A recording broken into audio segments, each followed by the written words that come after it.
Happy Tuesday night, folks. Welcome to the Heroes Media Group Network. It's the TPO Doc Talk coming to you live tonight. We've got a very special guest coming back to the show here to join us. I've known this cat for a long time, and he was very instrumental in helping see my silly butt through the beginning stages when I was first getting out there and getting rolling. Before we get going here, want to make sure we pay the bills, pay our due respects. TPO Doc Talk podcast being brought to you by the Romans Warrior Foundation, as always. Go check them out at romanswarriorfoundation.org. Helping is healing. Tell you what, man, if you got a special event going on in your town or somewhere in the, close to you there, and you guys want to take that deal to the next level, hit up the Romans Warrior Foundation and check out the Global War on Terror's Wall of Remembrance. This thing will change a community, man. It is this thing brings healing everywhere it goes, and that is its purpose. Is to we tag on with other big festivals that are going on in town celebrations there, and we bring this only. We are the only mobile monument that travels around the country that is dedicated to the entire Global War on Terror era, which is 1983 to 2021. Yeah, man, we've got bookings available. We got time slots available. We'd love to bring the GWAT wall into your neck of the woods there and definitely let it bring its healing. All right, man. So that's that. We've got that stuff handled. This guy's on a time crunch here right now. So let's go ahead and get him in here without further ado. Let's go ahead and bring in Mr. Matt Johnson. Matt, how the heck are you, sir? You know, that like intro music you got jamming out there, Gene, is right? Like, I mean, I was doing push-ups here as you were playing that, and I'm thinking we should get back into college football days and all that good stuff. So, no, that's awesome, man. Hey, good to see you, buddy. I always feel like, after it's done and then I'm like, hey, how are you guys? I always feel like I'm like anticlimactic. I need to fade the music or something maybe. I don't know. It gets you jacked up. It's pretty awesome. Good stuff. Well, so man, you've been a busy cat. And like I said at the very beginning of this, I've never actually had a chance to tell you that one-on-one, but dude, 7 years ago, something like that, when I first got a chance to start working with you, when Clam and Blackfish, when they bought All Terrain Tackle, that's when I was introduced to you. Yeah. And dude, you were instrumental in showing and leading the way and showing what a professional in this in the outdoor industry should look like, how they should be conducting. And the way you guys handled your pro staff to me was always that's what I measured other companies against. And I'll be honest with you, not many could even get close to the way you managed, the pro team there. Dude, I met so many pros. Adrian Avina, Chad Grigsby, Austin Felix, met all those cats at the building there, when you having those dinners for all of us before we go out fishing the next day. Well, you know what, Gene, you put a nice meal in somebody's belly. You can encourage them to think all kinds of great ways. So, no, all joking aside, it's a labor of love for not just us on this side of the fence, but also our pro staff, right? So I, as you know, and a lot of your listeners know, I'm no longer managing the pro staff at All Terrain and Blackfish and Clam. I've gone on my own with the biggest blessing from those brands. They are near and dear to my heart. My pro staff management days are going to be something that I don't know if I can replace them. I don't. It's not, with me going off on my own as a promoter and a guide, it's zero intention to replace what I did there. I mean, it was probably one of the most bittersweet days I ever had. And I bet. It was tough. I'm usually not a very emotional guy, but I got emotional for sure. I had my family come in my last day in the office, took a picture outside, the cliche, corny image, right? But I'll tell you what, without my immediate family, none of that can even happen, right? The support of them. But it was, I mean, I think what you alluded to, and the thing we tried to do at Clam, All Terrain, Blackfish is we tried to make every single one of our pros feel like they're part of the family. Right. We try to make them feel like the name matters more than anything else. We want to know, oh, do you have a dog? Where do you, a lot of our pros come in and we know if they have a dog. We know they come in, we know if they have kids. They come in, we know if they they just caught a big fish. It's not name, not a number, right? So that's what Right. we pride ourselves on, and I think that's why the brands like All Terrain Blackfish Clam tick the way they do. I mean, clearly the products are phenomenal, right? Yep. The products those brands put out are awesome. We use them, we live them, we breathe them. But there's so much more to this industry in this community of fishing than a jig and a lure and a suit and a rod and a hat and a fish house. Let's call it, it's the people. I mean, Yeah. this industry ticks off of relationships and the people, right? So it was easy, dude. It's been a blessing having you on the team, and I'm excited to see where things continue to take you, man. I remember you and I talking about your nonprofit, the podcast. We had a couple conversations years ago, and man, you had this brainchild, and just wishing now, Gene. Tip of the hat to you as well. Kudos, Appreciate it, man. nicely done. Well, and like you said, it's team. It's surrounding yourself with smart, good people. I thinned back all the organizations that I was working with when I was, chasing the stuff myself, and I kept, just like you said, the close, good organizations that I knew the people and could trust them to take care of this whole thing. So, dude, what you were talking about there about the people, living in Minnesota for all those years that I did up there, the fishing community there, it's a culture in and of itself. I mean, we, all of us in the Midwest, oh, here we talk about Minnesota, don't you know? So you got the Minnesota thing, but I'm telling you, and you guys know this, to me, you guys were at the heart of this. The fishing culture, the outdoor culture is its own entity out there, up in the north. We're talking a hearty group of individuals that just flat out love anything outdoors, man, whether it's ice, whether it's duck hunting, whether it's, hunting mushrooms, whether, it doesn't matter. It's part of a complete culture that in you guys at Clam and Blackfish, and you specifically, always kind of, especially your Metro report each week. Oh my God, you don't know how much I relied on that when I was fishing the ABAs. How did is that a product of your guide service? Is that what you pushed that out for? Yeah, I made this is my 23rd year guiding, and I made a hard effort 10, 15 years ago to really make my focus not about the fish. And that sounds stupid. It does. Hey, man, you're a fishing guide, and you just said you want to make your focus not about the fish. And I say that because I want to make my focus about the education. I want my clients, and I call them all my friends, to leave a day in the boat, a day on the ice, having learned a lot more than when they walked in. Love that. And that's not intended for me to come in like I know more than them. I've guided many people that know 10 times more than me. But I always try to sit down and say, what are the 10 things you want to learn today? Or why do you want to book me for a guide trip? If it's just to get a bucket full of bluegills, maybe I'm not your guy.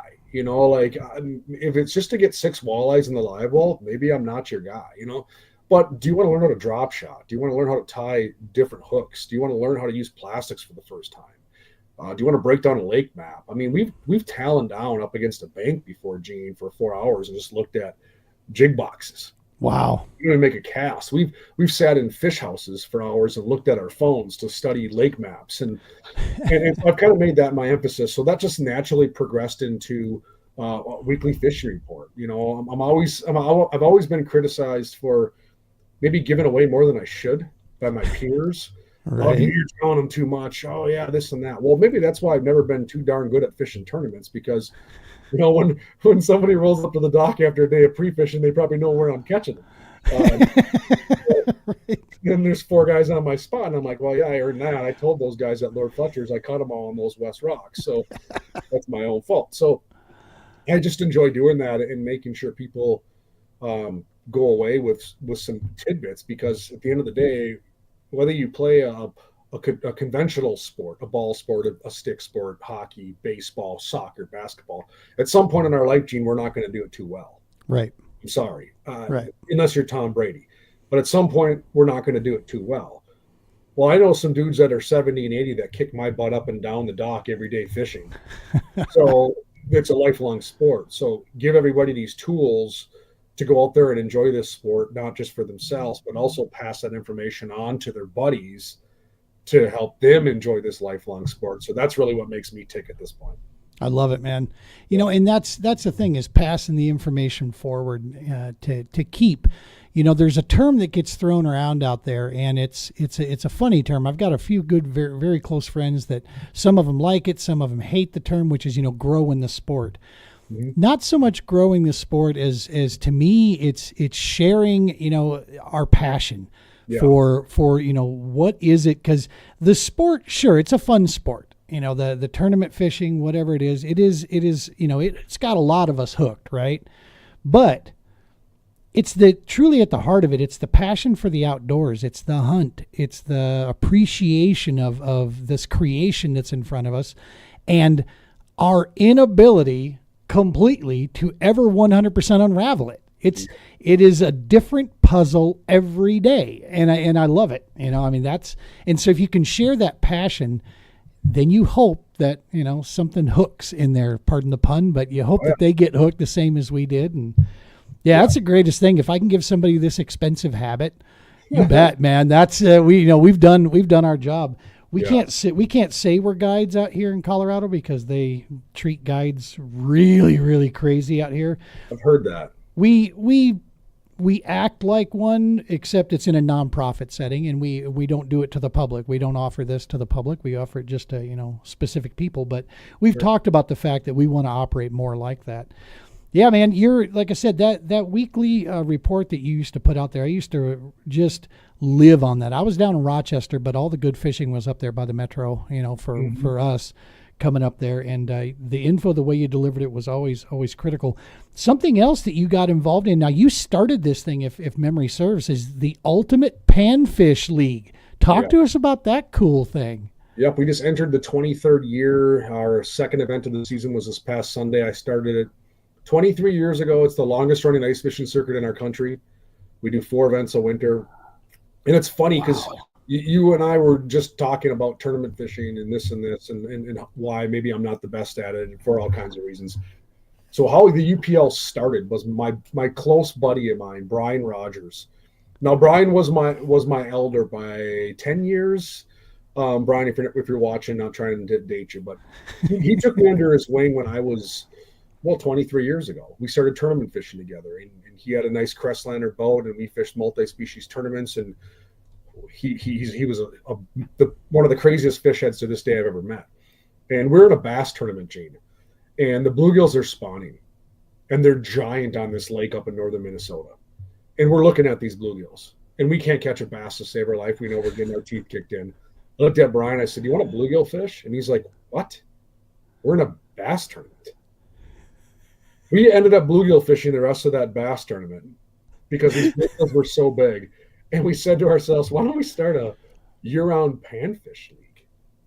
And the first 2 years of the UPL were actually 10 events, 6 open water and 4 ice fishing. Wow. And we learned real quick that nobody in Minnesota wants to pay money to hop into a boat and try to catch bluegills or crappies in the summer for competition. In the winter, they're lining out the door. So we do 4 events, and these teams are phenomenal. They're awesome. They are so good. I would just get my teeth kicked in even on my home waters. These guys and gals figure it out so fast. They bring in their 15 biggest panfish, heaviest weight wins. We pay out the top 5. There's great sponsored prizes. We go live on social media. It's a blast. It's super fun. I just kind of hang out. I'm the resident char up all the cheddar brats you can find in town and feed to the people that want to come hang out. But yeah, the Ultimate Panfish League, pretty darn cool. Something you should check out if people are watching. Even if they don't even live in Minnesota, you can hop on the Ultimate Panfish League Facebook page and watch the weigh-ins live. Oh, that's awesome. 2 p.m. Central Time on the day that they're happening. You can watch them live and see what these teams bring to the scales. Pretty cool. I enjoy it. Good stuff, man. Yeah, that's I remember seeing pieces of that. I'm not an ice guy, as much as I've tried to be. I have some ice armor. Finally, I've got some, but I use that for the very cold, kayaking days. That extra flotation is just, such a guarantee. And, Yeah, dude. I mean, it's the ultimate that my ice armor. So I've got the gear for it, and I've got actually a couple ice rods that I bought from from the store there last time I was out there, and I created like some pitching games during Christmas parties with the ice rods. You got to pitch and flip with them, and so that's about as close as I've got. I actually tried some drop shotting on them, going a little bit Josh Douglas there and trying, looking after some smallies with him. Yep. I just, in a kayak, I didn't think about, oh my goodness, I need a lot more room to set a hook, with that than what I have in the kayak. There's some solid ice fishing out by you in Colorado too. Got to get up in the mountains a little bit. Yeah, Yeah. I got some friends that you mentioned guide that actually do guide out there, and they have explained to me the hoops you have to jump through to pull that off. Yeah. But I've seen some of the fish they catch, and I'm pretty envious. But you're right; it's up in elevation, and they catch some phenomenal fish. Yep. Yeah, down on the front range, our sun is so potent down here that a lot of times the ice just isn't reliable. I mean, sometimes you can find a few ponds here and there, but yeah, for the most part, you want to get up a little bit into the mountains to get the good stuff. Makes sense. So, you between that, another huge event that you do every year, man, that you're the MC for, that I have every year. I try to see if there's a possible way I can get this on my schedule to even get back there. Is the Blackfish Classic? Mm-hmm. Is that still going to be something that you're going to be involved in moving forward here as well? Absolutely. They asked me to MC it again, even though I'm no longer working there. Of course, I would. I love it. I really enjoy that event. It's always the last Monday in July on Lake Minnetonka. 100 boats. I guide that lake all summer, and I've had people say many times, well, are you going to enter it now that you're not? Because I couldn't fish in it as an employee. Right. No, I'm not going to enter it because I'd be just donating my money. Like, I fish out there every day, and these guys will kick my butt. Yeah, all my prowess in the tournament world, right? So, no, I'll be there again. It's a blast. The whole company shows out. The whole lake shows out. Lord Fletcher's does a phenomenal job. Yeah. Some huge bags, super excitement, a lot of fun. We had a pile of participants, fans come watch the participants last year. So it was a buzzing atmosphere in that back parking lot, and yeah, I'll be there again this year. You bet. Looking forward to it. And that's a team event that they do. There are two guys to a boat, go out, and it's just the 5, or is it 10 fish? 5 fish. bass, 5 heaviest bass, and it is a shootout. It is the keynote event, I think, here in Minnesota for bass fishing. It's just a one-off. It's not a series. So one-off. Well, and I mean, I've seen, the 20 plus bags that are coming in, man. Yeah. It's nuts from up there. Actually, on Minnetonka is actually where I met Seth Fighter out on the water. Chatted with him for a while. We were both. Yep. He was pitching one side of a little canal, and I was pitching the other side, and we passed each other, Yep. and sparked up conversation. Yep. Yeah, it's a really cool lake. There's lots of it's like a chain of lakes all connected together. It's a really neat deal. Some deep water, some shallow, you name it. Yeah, Fighterman cut his teeth there. Felix cut his teeth there. Bob Downey spent a lot of time on that lake. I mean, you look at all the guys from Minnesota that are representing us on a really, really large level. They got real good on fishing Lake Minnetonka. Seth might be one of the best Lake Minnetonka bass anglers we ever met. Now, he may be a little rusty now. There ain't me throwing stones. He'd probably still come out of the woodwork tomorrow and beat me. But he was unstoppable. He was unstoppable out there. It was really fun to watch him come up through the ranks and just put a whooping on anyone who thought they were anyone. And that dude could catch them. So yeah, beautiful lake. I've been ice fishing that a lot lately on a guide level. That's where some of these bigger walleyes you've seen me catch on social media, they've been coming from Lake Minnetonka. Good stuff. Yeah. Good stuff. Super fishy lake. So this year, full-time guide now. That's the name of the game. Yep. As you move forward here, and that's all you're guiding primarily on Minnetonka, or what's your range there from the metro area? I'm all over. I try to push 60 miles in Minneapolis. Okay. But I tend to find myself going 90 a lot of times. So I'll go wherever. I mean, I revert back to engaging with the customer, the client, the friend, and determining what they want to learn, what they want to get out of a day. And then from there, we pick the lake. Now, I will get anglers that'll go, hey, man, I want to go out on Minnetonka, I just want to, or hey, I want to go up on East and West Rush, I just want to, or hey, I want to go chase a channel catfish on the horseshoe chain because they know I guide those through the ice. And so I'll get some specific asks, and that's just fine. But I would say more than half my clients are like, hey, I want to book you for a trip. I really want to learn how to fish plastics. No problem. Where are you from? I'm not going to make them drive on the east side of town if they're on the west side of town. So then I try to cater to their needs, and I have a few tricks up my sleeve on all walks of the Twin Cities. So if somebody's on the west side, I probably got a couple lakes where I feel good about. If we're on the north side, south side, east side, you get it. And I also get some clients that are like, take me where you've never been. Oh, wow. I want to see what you do. And I Right. love those days. Most guides would go, not a chance. We're going because it's all they just think about the fish, right? The fish, the Yeah. fish, the fish. Where I'm like, okay, yeah, let's do it. I'm going to show you how we break down a lake, and we're going to either fall flat on our face together, or we're going to be heroes, and you're going to learn as much as I did today, which is huge. And I really embrace those days. So yeah, full time guiding now, embracing it with both arms. Although these 15-degree below zero days, the super glue in my hands, I'm sure would appreciate it if it got a little warmer here. Oh, So I was just down in Texas for some training with Heroes on the Water, learning how to build rods down there. sure. When I was in San Antonio area, and good night. It started raining and it got to 40 degrees, and I swear, literally, the group I was with, they were planning for things to be shut down the following day, man, because of that. That 40 degrees had them. They were convinced things were going to freeze up and just lock up, and the town wasn't going to move. And I'm thinking to myself, I'm still wearing a hoodie, man. I mean, that's we haven't even busted anything out yet, and yeah, it was just a different deal up there up north. Even around the Twin Cities, there it's a different brand of cold too. It gets so dry there though in the wintertime. People don't realize that, and Oh it's yeah. because the moisture freezes, man. It's you Mm-hmm. don't get the humidity. Wait till summertime, then you'll be your sweat will be sweating, Oh yeah. out Yeah. there. I heard someone the other day made a comment that New Orleans had more snow than Fargo, North Dakota, the other day Crazy. when they got that snowfall. Because I heard there was a few inches that went down that direction. And we don't have any snow up here. You can drive a two-wheel drive car anywhere on the lakes around here, and there's a dusting. I mean, Wow. it's February this weekend, and we have no snow here in Minnesota once again. And they're calling for, I think Thursday, like 48 degrees.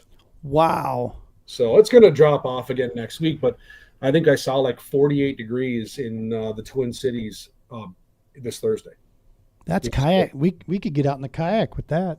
oh yeah, but For it is sure. what it is. That's awesome stuff, man. Yeah, so the metro area, have you been seeing it just to cuz I remember when I right before I left, the metro area, the lakes were getting just blasted with tournaments, man. Every week there was something, there was like almost every night of the week there was something going on there. And I felt like as I was fishing the ABA and we were hitting several of those metro area lakes up there, it felt like to me that the fishing was dropping off. The pressure was really starting to come through. How has it been looking here recently, in the past couple of years? I haven't been back, to fish that area since 21. So it's Yeah. been about 4 years, but it's is the how are the fisheries doing out there? Are they hanging on there? Are they bouncing back? Is it? I mean, because it is cyclical, right? Yeah, I would say that the tournaments are still happening. Yep. I would say in defense of the tournament scene, I think they're getting better at managing the tournaments. Not like the infrastructure of the tournament, but like being respectful to the resource, picking lakes that don't overlap with seven other tournaments on the same body of water. Yep. I think kudos to one, the tournament directors. They're all playing nice. That's I've awesome. gotten to know a lot of them. They're all phenomenal people. They really care about the big picture. Big kudos to our DNR, our county parks, and our county representatives that are managing permits and that kind of stuff. I think there's a lot of synergies going on. I don't think you're seeing it becoming a deterrent as much. I also think you're seeing anglers educate themselves a little more on fish care, better Mm, live wells in their boats, all this kind of stuff. I think you're seeing uh, diversity in how they fish. Now you can call it forward-facing sonar, you can call it tools, you can call it whatever, but I think anglers are getting more efficient on how they fish too. So I know, like even for like the Blackfish Classic, we do a middle of the summer bass tournament, right? Our death rate is going down.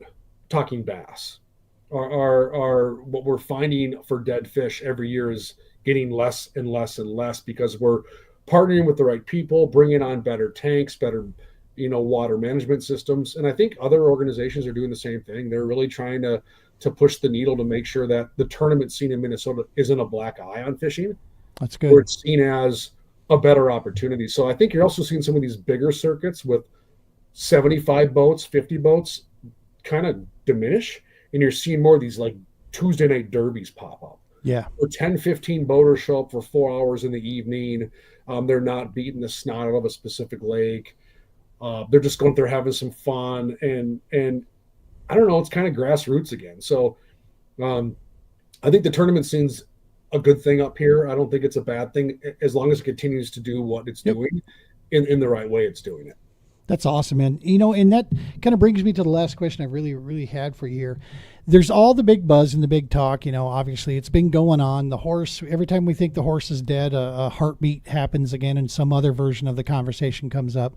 From a guide aspect, how much has forward facing sonar affected, your job out there? Has it helped you? Has it made you more efficient? Is it, kind of here and there? What, from your perspective, what's been its impact?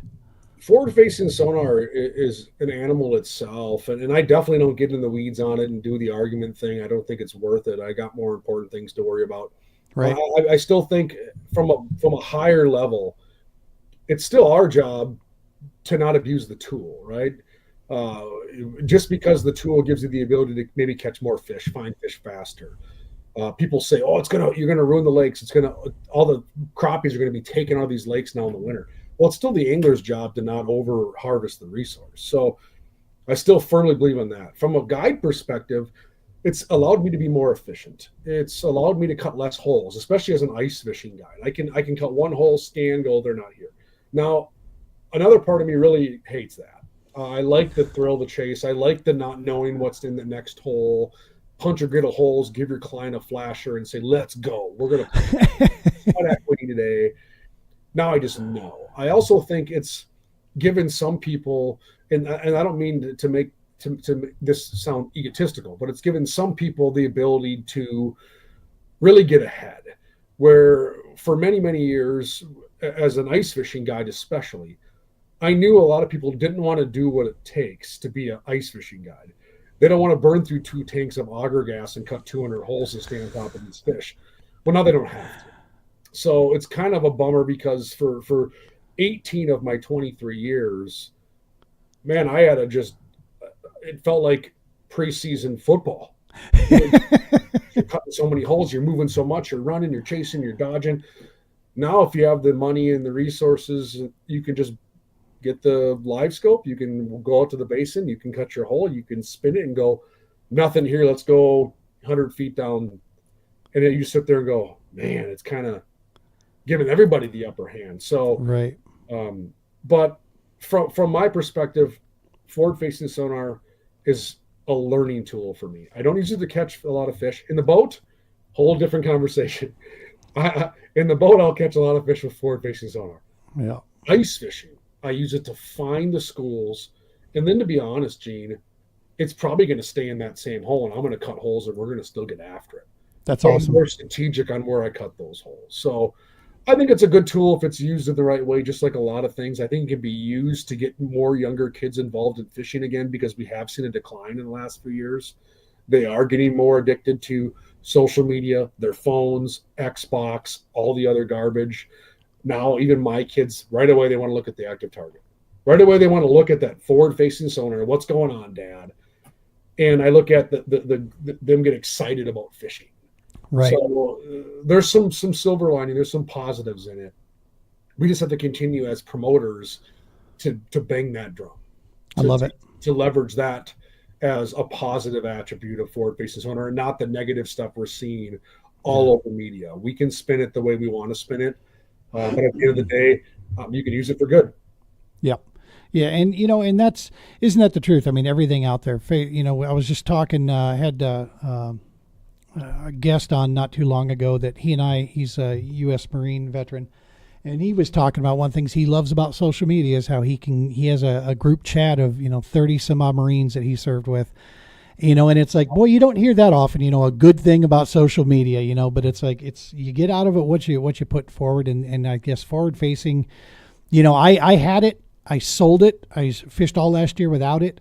And I'm going to be back in it this year, only for the purpose, to be honest with you, it won't really change the way I fish on tournament days, so much as to say just keep me a little bit more efficient, whether or not, I'll be able to tell if that bush is still got fish in it or not, Yeah. a lot faster than banging my jig through the limbs like I used to multiple times there, and of course, and then when we're taking people out, it's important that we get them on fish quickly so I can hunt them out with this a little bit faster. But Yeah. I will never be that guy that as much as I love core tackle, I love those guys, Matt and Johnny. I'd love to hover rig the hell out of a few things, but it's just not my thing, man. Yeah. No, I'd rather drag a football jig through the weeds or through the rocks and call it a day that way. Yeah. I mean, forward facing sonar, I always tell people in the boat, I think its biggest advantage, for me anyway, is I know exactly how far to make my cast to the piece of structure. To me, that's its biggest advantage. I love it. And maybe people are saying, Matt, you're an idiot or you're lying. It's the honest to God truth. Like, I can look at my clients that are standing next to me and be like, you're 40 feet from that weed line. And whether I see fish in the weeds or not, oftentimes you don't. We have a lot of coontail in Minnesota, as you know. You Yeah. don't see anything inside that coontail. It's like razor wire. But I can tell them 50 feet. And then you also educate them real quick on how none of us know how far 50 feet is. Especially not on the water. Oh, that's 80. Dude, you just launched it. So you really use it again as a learning tool. And I think the distance constraints, understanding that tool alone really helps you become a better angler. I love it. I love it. Last thing here. This one's always, I love seeing this. You're still with Mr. Twister, are you not? Yeah. Dude, I mean, that's just not a name you hear that often. And every time I see you, I think of this, because if you look at my boat, you will see I got me some grub tails in there, because every now and again, dude, it is, to me, it's one of the, I actually will put them as trailers on swim jigs. Oh, yeah. When I want that, specific kind of reaction out of it, if I don't want a paddle tail, I want that little, twirl coming through there. It adds just a little bit more displacement on there. But Mr. Twister, talk to us about that real fast here before I let you go. Yeah. They were one of my first sponsors. They took me on when I was 18 years old. I'll be 42 here in May. Wow. I don't know if there's anybody on their pro staff other than maybe Dietz Dietrich. I don't know if you remember Dietz. I know the name, yeah. Was a bass. I've said this many times, and all of the guys in Minnesota don't hate me. Dietz might be the best bass angler I've ever met in the state of Minnesota. He just was never given the same opportunities, or even, I take that back. He never took the chance to get those opportunities. He didn't care enough. He's a very selfless human being. Dietz got me on board a long, long time ago during the fishingminnesota.com forum days. Wow. Social media didn't even exist. And they've been with me ever since. And I mean, do I use other plastics from time to time? Of course I do. Do I use other things? Of course, they get that. But they're tried and true. I've always believed in integrity. That's a huge thing for me. And the people at that brand are wonderful people, family owned. It's one of those like things where when you're a little kid and you walk into a bait store, you probably picked up a thing of Mr. Twister tails, right? So there's some nostalgia there too. Really cool brand. And they're figuring it out more and more every year. I mean, they're going to have salt impregnated baits again this year coming out in different styles. So wow. From the bass fishing world, they're continuing to make plastics and styles and shapes and colors that everybody wants too. So they're not grandpa's plastic. So right. Yeah, super cool brand. Very proud to be a part of them for as long as I've been doing this guide thing, 23 years. Well, and I hope I can share a similar story. For the past couple of years, I've had the opportunity to join with Eagle Claw, that's based out of here, out of Denver, and they were gracious enough to bring me on their team, and that's, I feel they're one of those legacy companies too, man. I mean, 100%. from being a kid, the first Snell hooks and the red and white bobbers, I mean, that's just the stuff that we, that we grew up with there. And so, yeah, I'm hoping, in another 10 years or so, I can be telling good stories like this, that you're telling there, that we're still out there trying to get after it. Isn't that the hope? Well, listen, man, I know you got a house full of folks trying to deal with, the sickness out there, the crud laying around. So we're going to go ahead and let you, yeah, we're going to let you get out of here. Absolutely, just the best possible vibes and wishes from all of us, man, for your new venture moving forward. I'm not gonna lie, when I saw that, it scared the hell out of me. I'm like, whoa, what's this mean? Because you were the gatekeeper, brother. I mean, you're the guy that set the stage there. But we love clam, we love blackfish, we love all terrain. We're sticking with them. We're looking forward to introducing the people we take out to their products and these organizations. So we'll keep that, trucking forward. But yep. Yeah, man, it's gonna be fun watching out there. Folks, make sure to go subscribe on Facebook. It's MJ Outdoors. Instagram is MJ Fishing Outdoors. This is the content. I mean, not just Minnesota stuff. This is fishing, ice fishing, outdoors recipes, dude. You are like chef level stuff that you're throwing out. Yeah. I get ideas there too on the cooking thing. Did you go to school for that or no? No. COVID hit and we got stuck at home for a period of time. And the first thing my wife and I got was a Traeger from a buddy. Hell yeah. And that's an addiction on a whole nother level. And it's a tasty addiction. It's fun. It's challenging. I probably like to smoke meat and cook and do that stuff. Well, no, not as much as fishing, but it's not that far behind. It's very enjoyable. It is. And I'll say, after my wife got me a few years ago when I was still in Minnesota, she got me a Traeger for Father's Day. And dude, you would have to really work hard to mess something up on these things. These things are bulletproof. Oh yeah. They take care of the food. They make it awesome. And yeah, you can get as creative as you want. And the Traeger, she takes care of the rest for you. Pretty good stuff. Absolutely. Well, listen, man, you guys stay on the mend. Keep going there. Best of luck. Be safe. Stay on this side of the ice. Of course. Because I watch you guys out there, and it makes me colder. I grab the hot cocoa and fuzzy bunny slippers, dude. We'll be safe. We're good. Awesome stuff. Well, we'll be looking forward to following along, and maybe as you guys getting closer to are you all done with the Ultimate Pan Fishing League for this year? 2 more events. We got one coming up February 9th and one March 2nd. So 2 more left. Cool. Well, we'll be looking for that and following along, see what are 15 bluegill weigh. We'll look to see what that looks like, what a big bag of bluegill looks like coming out of there. I'll challenge some of my guys out here to see if because they like to ice fish. So see if they can match it. Yeah. All right, buddy. Well, you take care. Stay warm up there, and as always, tight lines, brother. You too. Thanks, Gene. You See bet. you guys. Take care. All right, folks, that's going to wrap it up for our interview there. Before we let you go here tonight, I did want to start doing. We had a great suggestion from one of our team guys.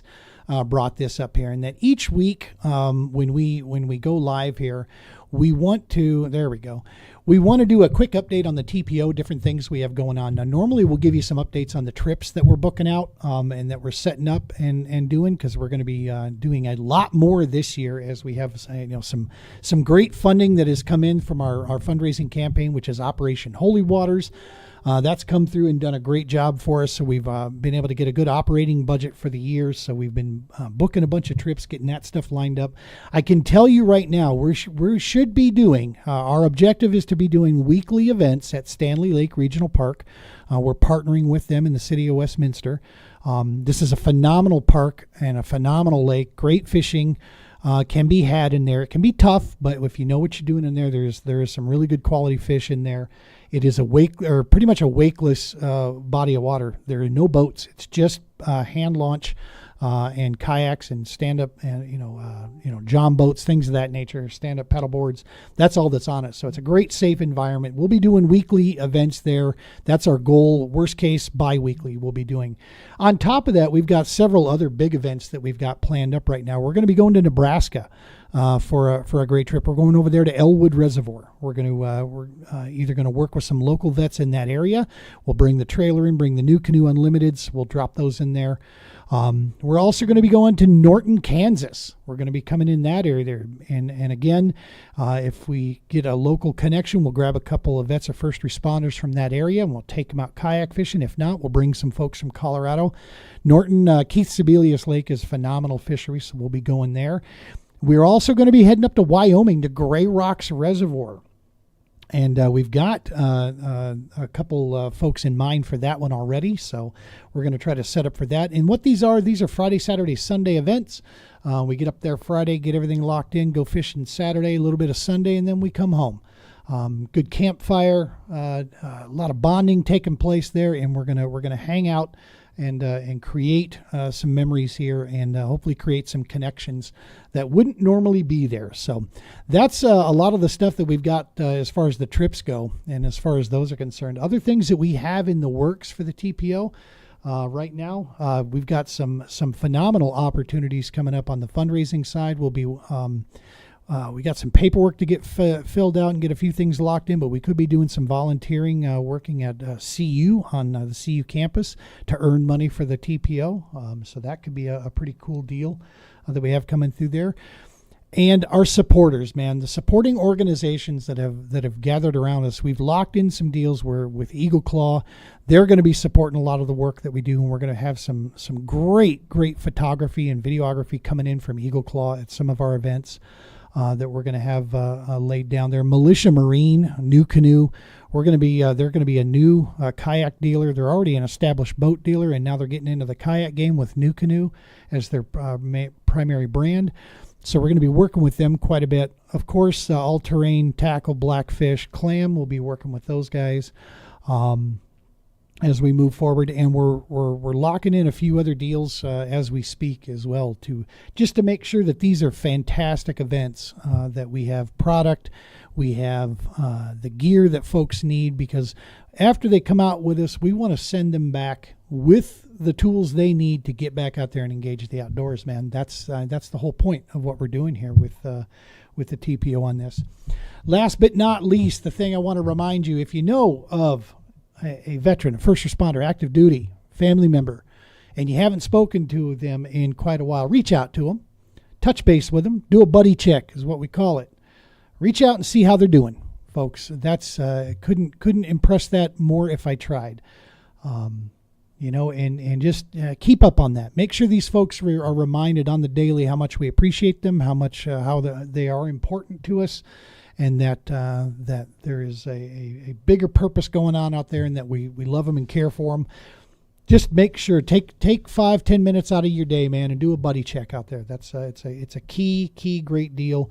All of this is towards bringing down that Stop 22, and to helping to deal with the veteran suicide issue that we have in this country right now. We want to bring that number down until there are none. All right, folks, that's going to do it. We're going to go ahead and wrap it up here. Next week, not really sure what we have on. I'd have to look at my schedule here, but next week we'll be live again. Actually, I do know who it is. We're going to try to have all of the anglers from Colorado that went down to Havasu to compete in the Bassmaster Kayak National Series there at Havasu. Some of them had some great outings. A couple of them had some, drove the struggle bus a little bit. But you know what? It was the experience alone, and that's what we want to talk with them about.